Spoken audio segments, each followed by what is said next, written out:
like holy and so kind of important that in the Old Testament you couldn't even say the name of God. Like they wrote it down on paper, and it kind of sounds like this: Yah, Yahweh, Maheh. That's kind of the Hebrew, right, for the name of God. But it was so important. It was such a reverent, big deal to talk about God and to talk to God that you couldn't even say His name, because if you said His name, it would be disrespectful. Now, there's not many people that I consider to be that big of a deal that when I say their name, I'm careful about the way I say it. I'm surely not that. I really don't say my friends' names that carefully. I don't say even my other pastors that I know and pastors over me. I don't say their name that carefully. There's maybe a few names, like for example, I probably wouldn't say my mom's name or my dad's name disrespectfully. I don't know about you, but maybe your mom or your dad, you wouldn't say their name in a disrespectful way. That when you said their name, you'd be kind of careful. Or when you address them, you'd be a little bit careful about the way you would address it, because you have some respect for your mom or for your dad. But God, He makes anybody else, and the respect that they deserve, He makes them look so small compared to how big He is. So big that literally, that when the people of God saw God, and when they were around Him, His glory was in this cloud, and His fire was around this mountain, that the people said, listen, like, we're not sure we want to go over there and talk to that God. He's big. He's powerful. And even His name, to say it, they would get low out of respect for the name of God. They had this almost like fear of God. Not fear like in a bad, like God's going to abuse me, but just fear and like, whoa, He is big. He is a big deal. He's powerful. And Jesus is that God in human flesh. So we have this view of Him in that song that says Jesus is the Lamb, this weak lamb, this animal that was slaughtered, and yet His name is worthy. That's the beautiful thing about Jesus. Jesus is all the bigness of God. You hear me right there in the second row? Jesus is all the bigness of God and all the closeness of the best friend you ever had. Hear me now. And that's why we're in the room tonight. We're in the room tonight because we've been talking about our house. In our house, we talk about the walls of our house. You know, mostly walls are there to what? Keep people away. Keep people out. But our walls, they're not really to keep people out. They're to do what? They're to keep people in, and they're to protect them, to make them feel accepted. So in our house, the walls are really there to protect us or anybody in our family from being abused or rejected by other people. So no matter what you look like or think, no matter if you're tall or short, you're accepted. And we're going to protect that acceptance. We're going to protect that you are loved and taken care of. That's what our wall is there for. And last week we talked about our floor. And when you have a dirty floor, what's the effects of a dirty floor? When you have a dirty floor in your house, what do we say? It messes with your brain, right? It can make you depressed, it can make you sad, it can make you when you can't plan. And we talked about our lives are kind of like a dirty floor, aren't they? Our lives are kind of this dirty floor. There's chaos, and we're struggling, and there's no joy, and there's no peace because of the chaos of our lives. And Jesus, He steps into that. He gets close into the mess of our lives, into the chaos of our lives. And He says, shh, peace. All the chaos of your relationship with your mom, peace. All the chaos of your relationship with your siblings, peace. All the chaos going on at school, peace. All the chaos with that friend that used to be your best friend, but now has been ripped apart from you because they gossip behind your back, or they stole your boyfriend, or something happened, and now your best friend is not your best friend anymore, they're your enemy, Jesus says what? Peace. That's an awesome thing. And he bought that peace on a cross. That when he went to the cross, he took every kind of person, in every shape and size, and every color, and he made them into one family. People who would be enemies, he made them friends. And that's what we talked about last week. You gotta clean up the floor. You gotta get the chaos out. The only way to do that is for Jesus to come in and speak peace to your life. I don't know about you, but in my house, there's a lot of different furniture. In fact, I want to show you just a little bit of my family. I have a big family. That's my family right there. I think there's 14 of us there. That whole back row is my brothers and my dad. You see my dad right there. You can tell we all look exactly the same. Right? I'm not sure it's by like a foot. Okay? Now what you don't see in this picture, I got a big family. There were like 6 kids in my family. Now they got kids and grandkids. It's crazy, right? But in my family, you know, in the living room, we have like a pretty normal living room. Hear me now. We got a pretty normal living room. But in my living room, there is a chair. It's kind of a big chair. I don't actually have a picture of it. It's kind of a big chair, and it kind of has a very central place in the living room. Whose chair do you think that is? Anybody in your house have a chair that your dad only sits in? You got a chair? Victor, you have a chair in your house? Yeah, all of them. All of them. Victor's like, all of them got a chair. That's right. Hey, listen, when you're big, you can have it. You can just say, that's my chair. That's right. But there's a chair in my house, in the living room, that growing up in my house, you know, you could play around it, you could do stuff around it, but you didn't really sit in it. You were really careful not to sit in it. Because at any point in time, Dad, and you can tell my dad's kind of a big dude. I remember when I was in high school, me and my brothers were, when I was a senior, my youngest brother was in 9th grade, and we all tried to tackle my dad at the same time. We thought we got it. We thought we had it. We had him down on the couch, he was watching TV, he was relaxing. I jumped on his chest, my brother jumped on his arm, we started tickling him, we thought we had it. And then I remember, like it was yesterday, he threw my brother across the room with one arm. And then he threw my other brother across the room, and I was sitting on his chest like this, and I looked in his eyes, and I realized, and I remember that big fist came through like this, and it was like the Matrix. I was like, I saw that fist go through like that. We had 5 acres at my house, and I'm telling you, we ran to the end of our 5 acres. I mean, we got up and we ran. And we almost still didn't get away. He's not as fast as he used to be. And, but anyway, man, he's got this chair in the house. I don't know about you, but every house has a chair. And you know, when I was a kid, if my dad was ever sitting in his chair and he said, Chucky, that's what they called me back then, Chucky. He said, if he ever said, Chucky, come over here and sit next to my chair. You were like, oh no. It was like going before the king. And you would kind of come up next to the chair, and he'd be in the chair, all regal looking, kingly, and you'd pull up some little wimpy chair next to him, and you sit next to him, and then he would begin to tell you. And this wasn't a dialogue. Let me tell you, this wasn't like a, hey Dad, what's going on? No, I never went down like that. No, this was a monologue. You guys know the difference between a dialogue and a monologue? Yes. A dialogue is what? 2 people kind of going back and forth, right? Just having a good time. A monologue is what? Let me tell you, when Dad was in his, see, here's the deal. When Dad was not in his chair, we had lots of dialogue. When Dad wasn't in the chair, we're doing our own thing, lots of dialogue. But when Dad's in the chair, and it's, Chucky, come sit next to my chair. Let me just tell you, it wasn't a dialogue. It was a monologue. It was, you know, yesterday I noticed that you spoke to your brother in a disrespectful and unkind way. I did. I noticed it. And it's been a little while since I've pulled out my belt, hadn't it?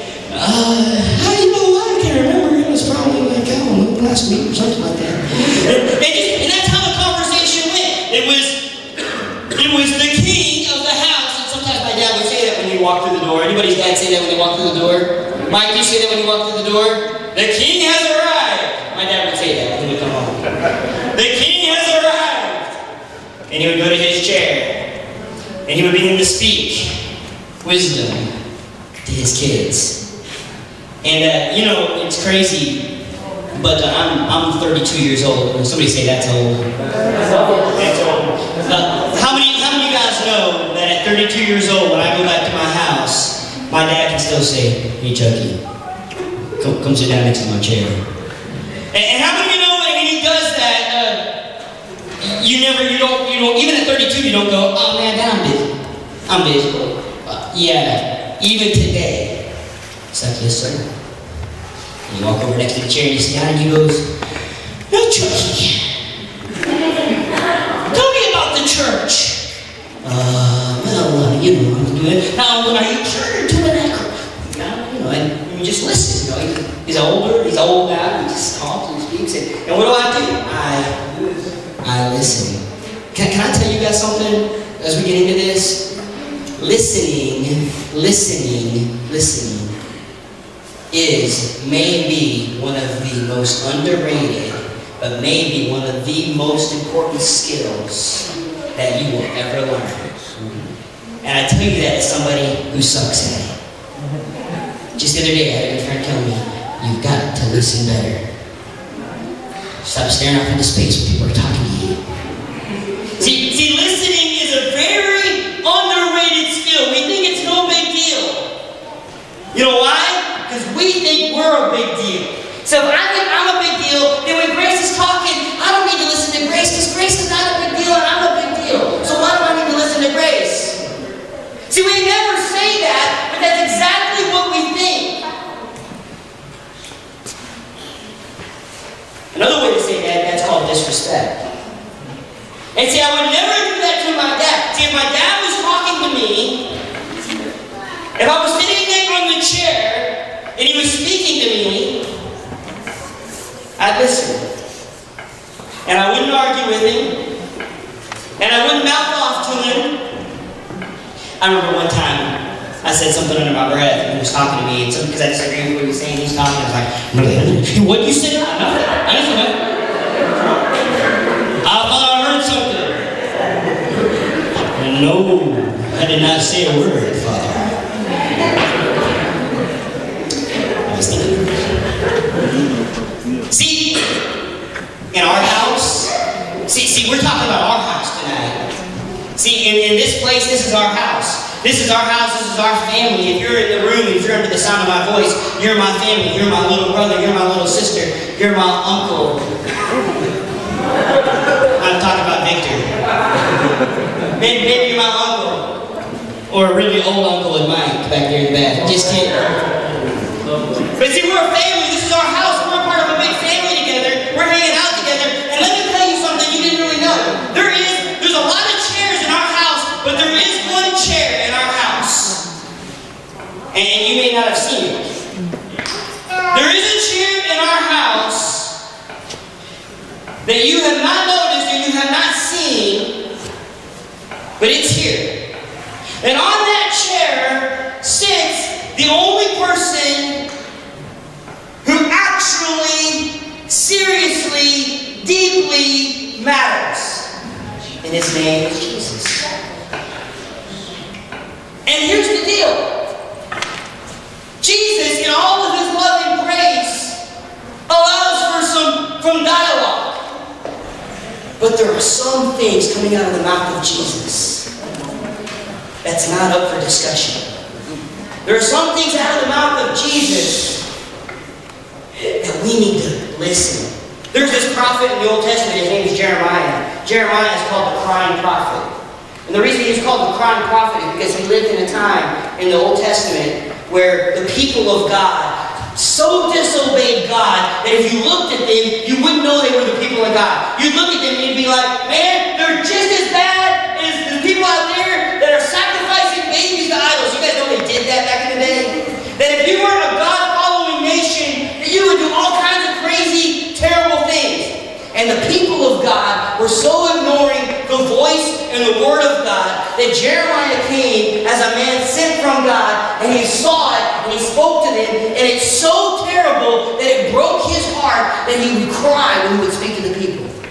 They call him the weeping or the crying prophet. Because what he saw was so terrible. And so I'm going to read you something out of Jeremiah. Something Jeremiah said to the people. And I want you to hear, but I want you to hear that the voice of a prophet who's going, oh, come on. I want you to hear that the voice of a guy going, listen, the God of the universe is here. With tears rolling down his face and his heart broken as he looks at a broken people. I want you to hear what he says. Check out what he says. He says, listen. Listen, you foolish. Now listen, this isn't, listen, you foolish people. No, it's a cry, tears in his eyes, heart broken over his people. It's listen. The word of God has been going out. God has been speaking. God has been pursuing. God has been coming after you. He's been calling your name again and again and again. And yet most people, many people are not listening. And the prophet from God is crying and he's saying, listen. Oh, you foolish people. You foolish and senseless people with eyes that do not see and ears that do not hear. Check out the next phrase. Have you no respect for me? Now he's speaking for God. Have you no respect for me? Why don't you tremble in my presence? I'm the Lord. I define the ocean, sandy seashore. Did anybody else do that? I mean, there's pretty much nobody but God who says, I define where the seashore is. I put it there. I decided. He goes, did anybody decide where the boundary was? No, I did that, right? That the waters cannot cross, the waves may toss them over, but they can never pass the boundaries that I set. In other words, I'm speaking, you're not listening. And that is great. Hear me, Anthony. The God of the universe is speaking. I'm dead serious. The God of the universe is speaking. And it is great, great, great, great disrespect to not hear the words of God. It's the most arrogant thing anybody could do. To go, God is speaking, He created the ocean and the shoreline, He put it together, He put the stars in the sky and the sun where it's at, and I'm speaking to my people. And they're not listening. And the prophet would just cry. My people aren't listening. I'm speaking to them. I made a world for them. And they're not listening. And he would cry over the people. Broken-hearted at the stubbornness, the arrogance, the pride of her heart. Check out what it says next. But my people have stubborn and rebellious hearts. They have turned away and abandoned me. They do not say from the heart. Jesus is not looking for an outward, yes sir, yes sir. He's not looking for a face that goes, You know, I did that to my father all the time, didn't I? How many of you guys do that to your parents? They're kind of going after it, and you're just going, yeah. And in your heart you're going, idiot. In your heart you're going, stupid. In your heart you're going, this old mama don't know what she's talking about. You know what that's called? That's called pride. It's called pride. You guys hear me back there? That's called pride. It's pride to give lip service when your heart's far away from it. Check out what it says next. Let us live. Go back. Let us live in awe of the Lord. Let us live in awe of the Lord, our God. For He gives each of us rain, each spring and fall, assuring us of a harvest when the time is right. So God's going, you know what? I bring the rain, I bring the harvest, I'm in control of all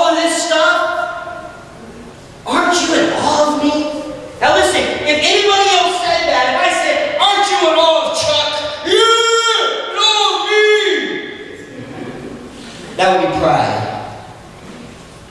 When you put the sun in the sky, everybody needs to be going, huh? But when you created how far the shoreline was going to go, everybody else needs to be going, what? When you decided that you, as the God of the universe, weren't just going to destroy everybody because they were arrogant and disobedient, but you would come down on a cross, everybody else needs to be going, why aren't you in awe of the Lord? And maybe before we go any further, you just need to stop right now. You need to ask yourself right now, how is it that you can live moment to moment, day to day, with no awe of God in your heart? And it's easy, you can look to somebody around you and go, well, yeah, I'm not disrespectful like that person, or I don't do what they do, or I'm listening nice, or I come to church a lot, or I haven't done any big bad stuff. No. Get below all of that. Get below all of that. How can you go day to day without, you hear me, Shane? How can you go day to day without being in awe of God? Because if you can, you don't see God. If you can wake up in the morning and think, oh, it's all about me. I don't have to listen to God. I can do whatever I want. Then you don't know God. Because if you knew God, you would be in awe of God. We all would be. Check out what it says next. Your wickedness has deprived you of these wonderful blessings. See, when you're in awe of God, there's this amazing blessings that begin to flow out of your life. When you have respect for God, when you see God for all that He is, there's amazing blessings that begins to flow out of your life. It's like listening to a wise father and doing what he says brings blessing in your life because it works out. See, there's a reason why older people know what's going on and younger people don't. You guys get what I'm saying? There's a reason why. How old are you, Jamal? There's a reason why you don't know the things that Victor knows. You haven't lived as long as Victor. So you can say all day, oh, I know what he's talking about, or Victor doesn't know what he's talking about. I don't know. Hey, there's a reason why he knows something you don't know. And there's a reason why if you listen to what he tells you, blessing flows out of your life. Because he knows what he's talking about. It's been around a little bit. Same is true in our awe of God and our respect for God. And that respect for God, it begins to bleed into the way that we deal with everybody else. See, that respect for God is the reason why we respect other people, just because they're basic, just human decency. I look around the room and at every level, I look at anybody in the room and I respect you as a human being. I'm not going to talk you down. I'm not going to tear you up. I'm not going to talk nasty stuff to you. Just human decency and respect. Why? Because I'm in awe of God. If God died for you, then how could I treat you any differently? I'm in awe of God. You know, there's other kinds of respect too. There's respect that's earned. Some people want, man, you respect me, you know. But see, there's a kind of respect. Don't you give the guy who walks in on the basketball court, he dunks it from the free throw line. That guy gets a little bit of respect more than some other guy who just walks in and goes, hey man, you need to respect me. Oh, you didn't do anything, right? So there's some earned respect. But then there's respect that's God ordained. In other words, God places people over other people.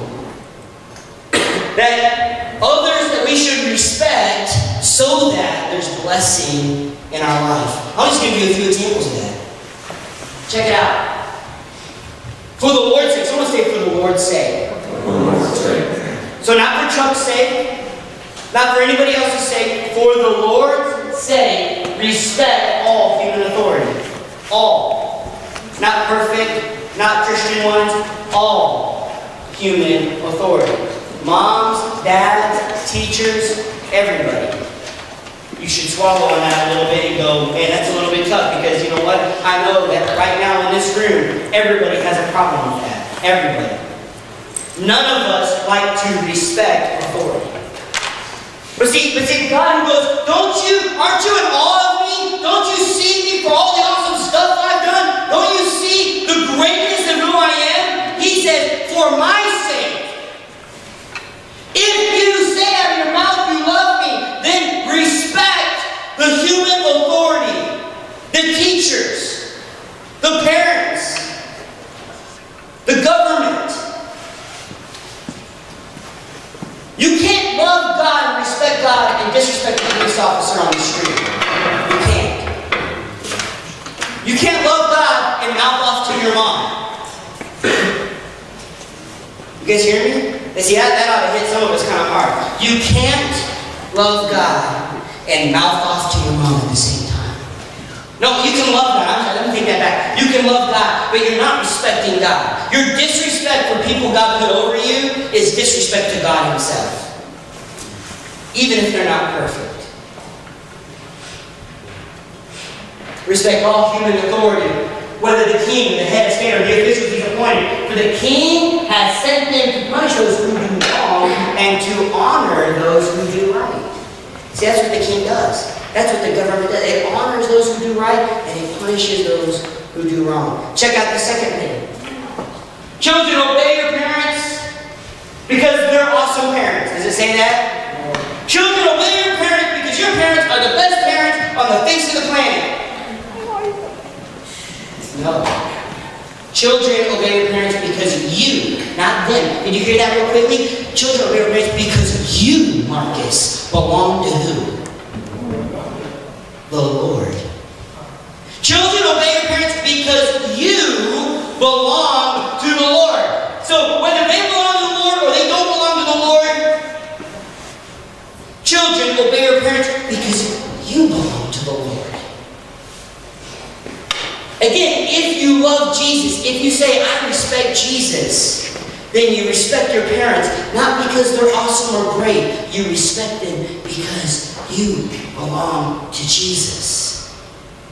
And maybe in this room tonight you're going, well, maybe I don't belong to Jesus, if that's what it means. Maybe, I'm not sure I'm into this whole Jesus thing. Maybe I want to kick this whole Jesus thing to the curb if it means that I'm going to have to listen to what my mom or my daddy said. And that's something you've got to take up with God yourself. That's something that you need to honestly take up with God Himself. Check out one more. Remember your leaders who taught you the Word of God. It'd be me, and David, and Victor, and Colin, and Aaron, and Crystal. Think of all the good that has come from their lives. In other words, you got these leaders, these spiritual leaders all around you. Look at their lives and see the good that has come out of their lives. Be watching Crystal, girls, if you're in her group. Be watching Elaine. Just be watching her. Man, she seems to have some stuff together. Man, it looks like, James and Holland, man, they got this marriage thing kind of working. Interesting. Man, it seems like the way Daniel treats Ashley is just so respectful and honoring, and she's so awesome. How does that work? Just watch. I'm looking at a group of people, and I'm telling you right now, if you don't watch people doing it well, you'll never learn how to do it well. There's so many things you want to do well. If you want to throw a curveball well, watch somebody who throws a good curveball. If you want to learn how to be a good ball player, you got to watch it. You got to study it. Watch. It's a form of respect. Think of all the good that has come out of their life and follow the example of their faith. Obey. And see, that's the second part. So you watch. So you're paying attention. You're going, you know what? Man, Big Victor, he's got